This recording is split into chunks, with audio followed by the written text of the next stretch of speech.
So you want to get it straight, and you have to get, you build yourself a stand or something, or else you're going to have to get down on your hands and knees and really look at this and see this needs to come up so that you're straight across on all four sides. Saying it's very, very important that it's exactly flush on each end of the pipe. And we want this. We're about to fuse two fingers pipes together. Just a little less than about 2 of my fingers inside the jig. That's going to give us enough plastic to cut away to get our good ends. And it's also going to allow, if you get it too close together, you're not going to get the facer in there. So that's the facer. About right, it's about there. And the heat gun. Facer in, but you got plenty of plastic to cut away. So go ahead and get it lined up. You know, you might have to kick the ends one way or another, raise them up, get another board back here. This one out a little more, Neil.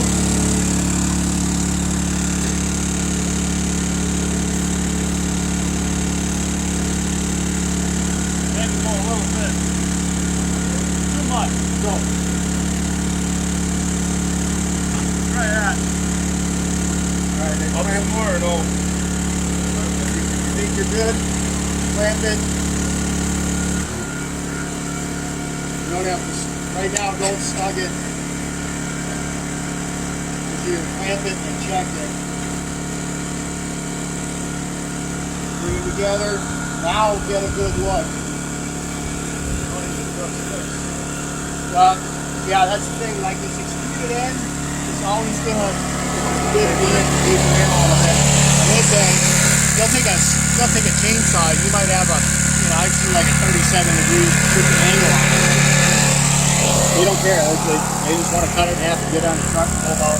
So it's an eyeball thing for sure. Okay. This looks really. You kind of gotta start from here and go to here. You know. Get a feel for whether you're good. I like it. So clamp it tight. And now we're only doing one joint, but if we're going to do more than one joint, your new piece always goes on the movable side. And that way, that's not good.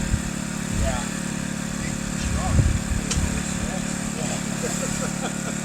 Okay, grab the facer out of that caddy. That's the here, grab that out of the facer. Just this there. So, set this on the rail and then lock it, and then it'll just rotate down and it'll lock in.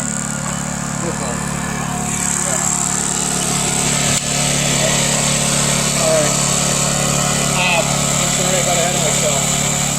Grab paper towel and that alcohol.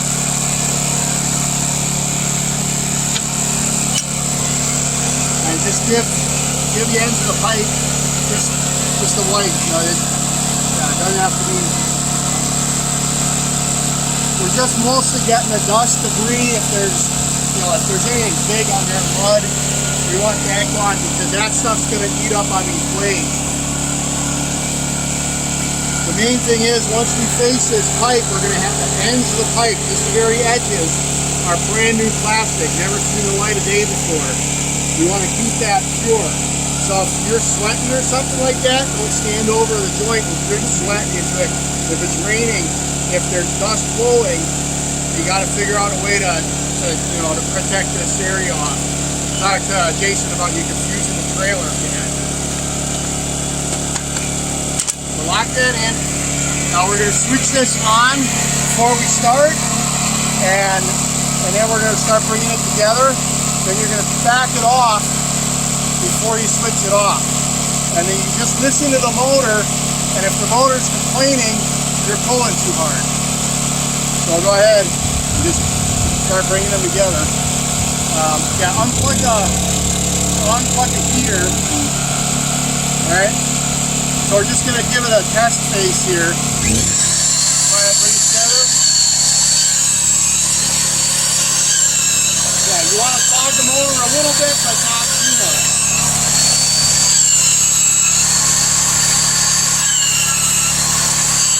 Hold on.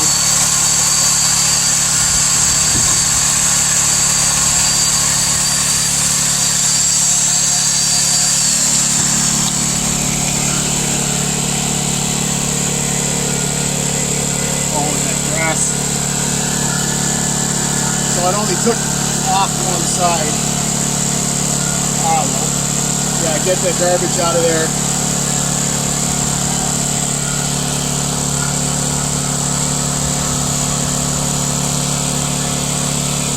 I think it's just like, hoping it's just that grass clipping. Not in here. The nice thing is, if you screw up or have an issue, you just reclamp and go again.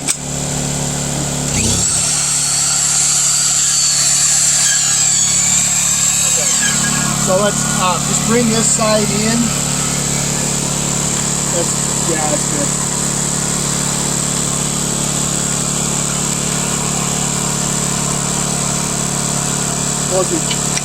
So bring it together and let's check that.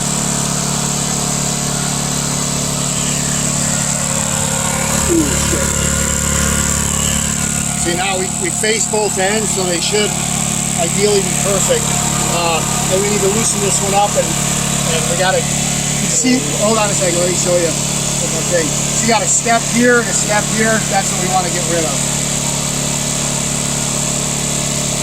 So I think just maybe kick that end over. Yep. Sometimes I rotate it in, you can get it. Look right there, Bryce. Okay, and I don't care how good this looks. Once you unclamp, you reface.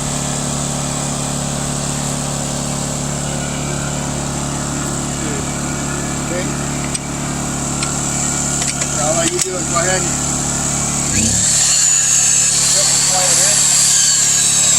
Good. Okay, hold up. All right, this is a procedure. So I don't want to get to the stops. I want to clean it out. I'm not too worried about touching the ends right now. Because I'm just going to bring it together, and now it should be like bang on. There's a little lip here. Sides are good. Bottom is probably a little lip. Very little. Yeah, that's okay. That much. Just enough. Yeah. So you're never going to get. There's always going to be a little bit of a lip. So I'm happy with that. So now we're going to go and face to the stop, which means we're going to put this back in, and we're going to go until it's metal to metal. Okay. So start that.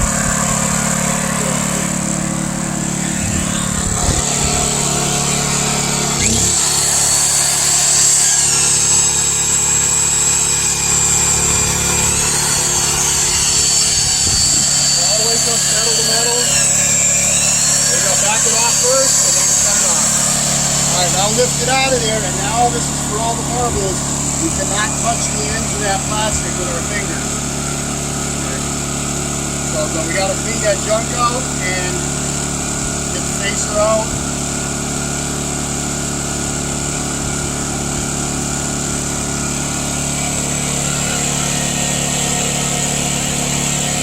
At this point too, we need to plug the heater, get the heater switch back plugged in.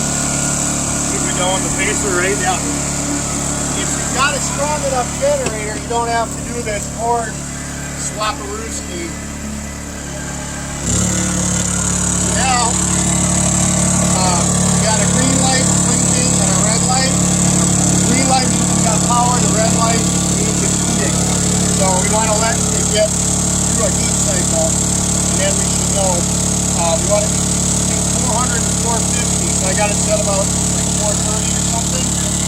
Double check that your thermometer agrees.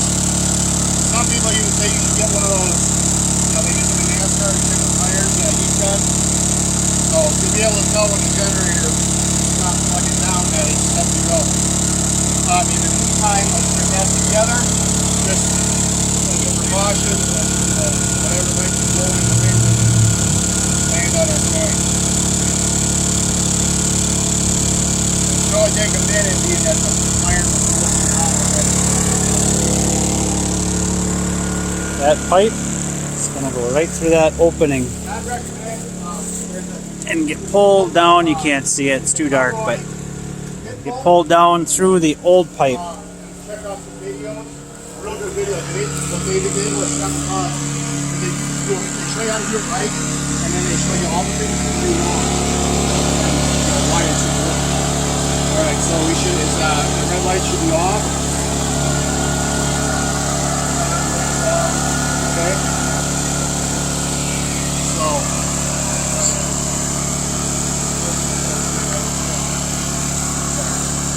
This is for the money. right. This is the money shot.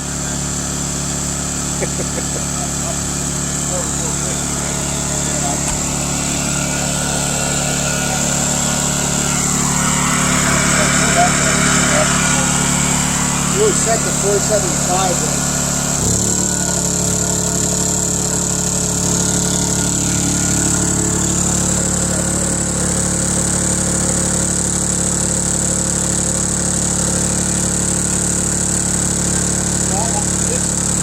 Here I call it it's called the stripper bar.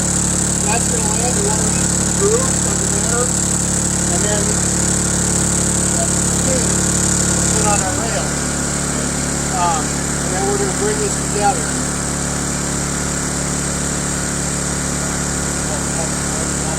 Alright, yeah, that's good. Oh, yeah, it'll be alright. Okay. So I'm going to set it in there. Yep. So, yeah, you have to adjust it where you are. Okay. Now you bring it together. Now give it a push and then lock that. Pull up on it. That's good. Now take your hand off. Good. You don't want to have anything pulling that pipe together, because if we start pulling that pipe into the heater, it's going to take all that plastic that it's melting and it's going to spit it out. And we're going to get the plastic in the center is going to be cold.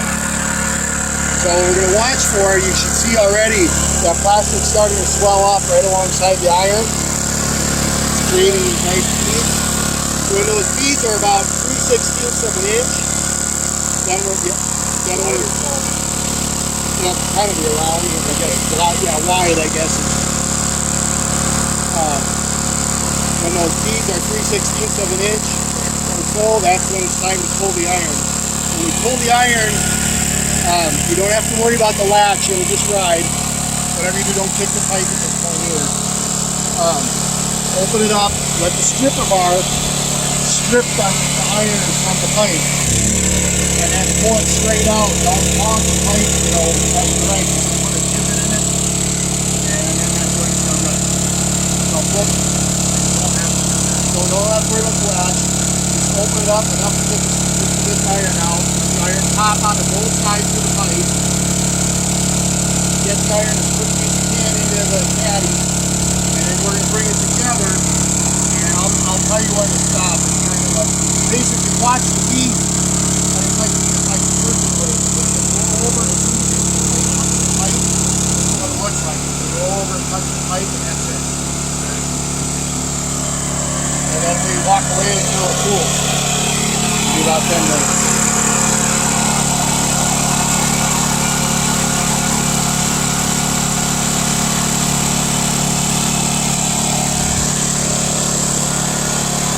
Another 30 seconds on that.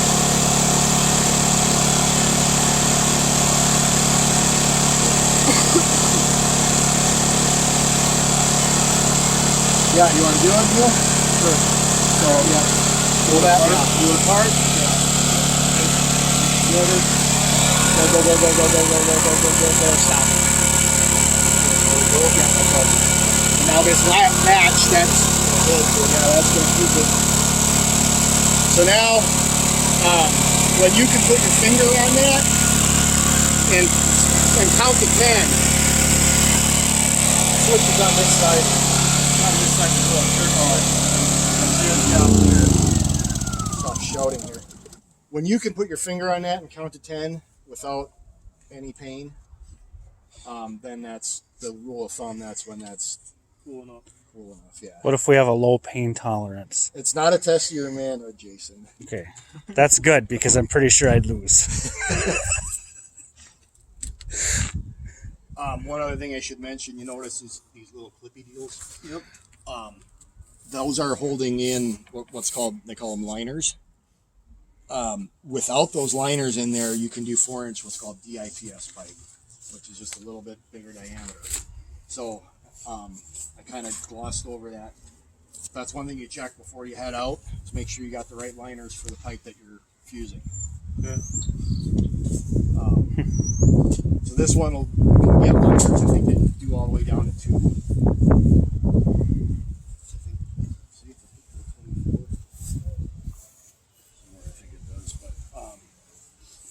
So you can get liners from McElroy. We don't carry them, but if you ever wanted to fuse 2-inch pipe, you could.